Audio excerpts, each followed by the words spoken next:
I have posted a previous video which dealt in part with the claim that the NASA astronauts in the Apollo program were seen being suspended from wires.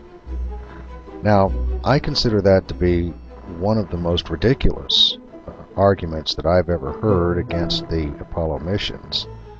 And let's take a look at where that began. I believe this man, David Percy, is the one who is responsible for popularizing that idea. And here is the evidence that he uses to prove that astronauts were suspended from wires.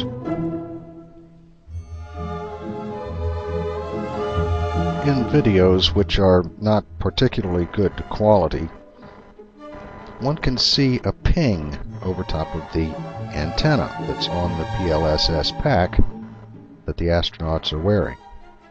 In these cases, the pictures are overexposed and there's a bright reflection off of that antenna. It can be seen in both of these sequences. And there it is. That's the evidence. Percy, the self-proclaimed expert in photography, says that this is a reflection off of a suspension wire, and that these astronauts are being manipulated from above to make it look like they are in lower gravity. The rest of us see it simply as a lens flare.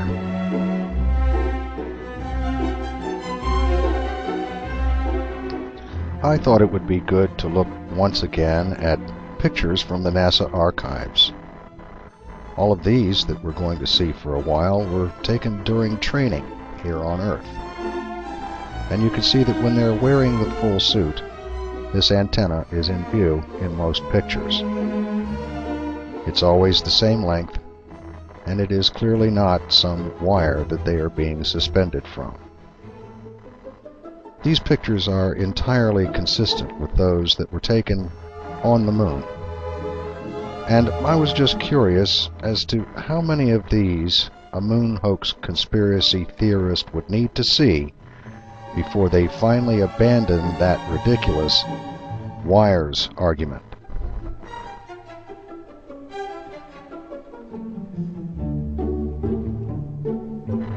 Just how hard-headed, how stubborn can someone be to maintain such a, well, I'm sorry to say it, but stupid argument in light of all of these photographs?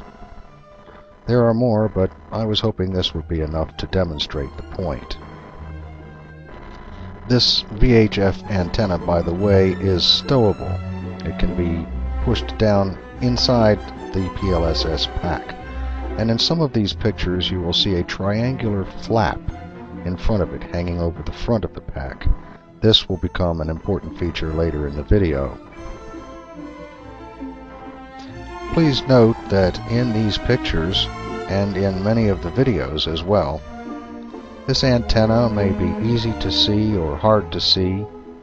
Sometimes it looks thin and white, other times it looks black, and in a couple of pictures you can even see a red coloring.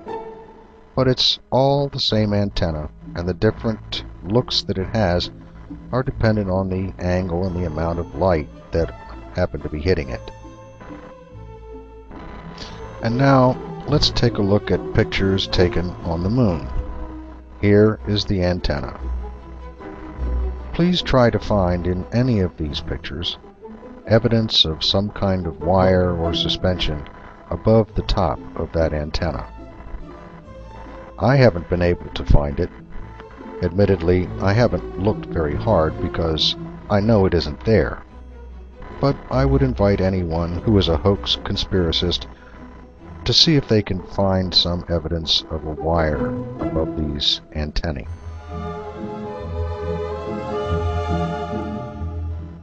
Picture after picture shows us the same thing.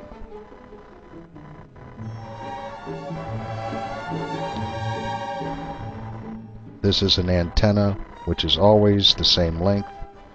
It always projects from the PLSS pack at the same angle. It is never seen going straight up and down unless the backpack is aimed that way. And here is that famous flap that some people say is the fabric on the backpack being pulled up by the puppeteers up above. It's interesting that this one would be pulled at an angle like that, but I think you can see that it's that triangular flap, and in these cases it happens to be sticking up, leaning against the antenna. No great mystery, no great hoax or conspiracy. These are astronauts on the moon. Let's look at a few more pictures, and I'll be looking forward to seeing what kinds of comments these hoax conspiracists will make in response to this video. What kinds of arguments anyone could possibly concoct to try to justify this foolish notion that these astronauts are being suspended from wires.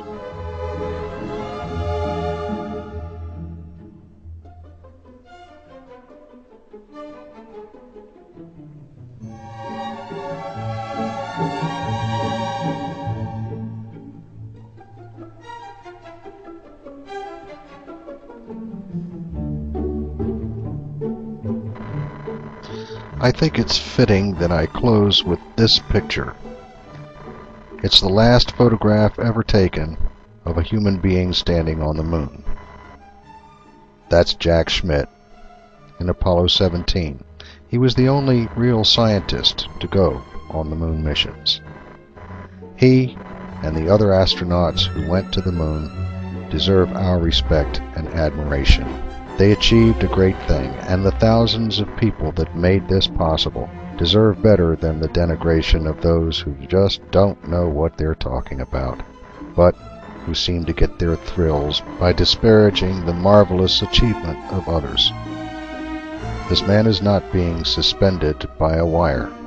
The people who make these arguments against Apollo, NASA, and the United States are fools, demonstrating their colossal ignorance and conceit.